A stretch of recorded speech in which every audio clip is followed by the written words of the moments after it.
আমি ডক্টর মোহাম্মদ মাহমুদুল হাসান আজ যে বিষয় নিয়ে আলোচনা করব তা হলো ইঁদুর অথবা বিড়াল কামড়ানোর কারণগুলোকে কি, ইঁদুর অথবা বিড়াল কামড়ানোর লক্ষণগুলোকে কি, এবং ইঁদুর অথবা বিড়াল কামড়ালে তা প্রতিকারের উপায় কি। শিশু, পুরুষ ও মহিলাদের যাবতীয় রোগের প্রকৃত চিকিৎসা নিতে গুগল প্লে স্টোর থেকে হোমিও হেলথ কেয়ার অ্যাপটি ইনস্টল করে রেজিস্ট্রেশন করুন। বিস্তারিত জানতে besthomeodoctor.com ওয়েবসাইটটি ভিজিট করুন।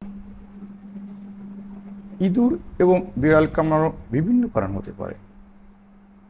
যেমন ইঁদুর কামড়ানোর কারণ হলো খাবার খুঁজে বেড়ার চেষ্টা করার সময় কামড়াতে পারে, হুমকির অনুভব করলে কামড়াতে পারে, রোগক্রান্ত হলেও কামড়াতে পারে।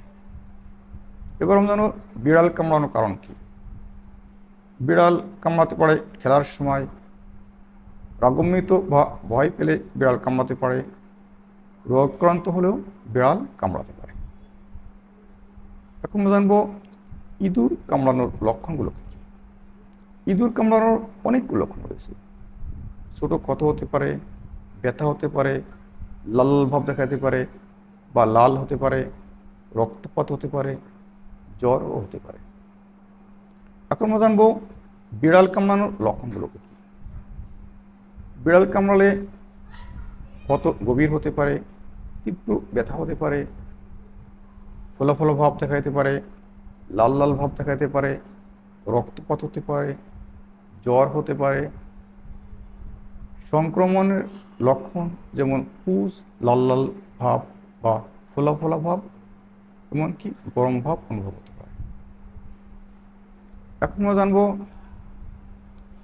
ইঁদুর অথবা বিড়াল কামড়ালে তা প্রতিকারের উপায়।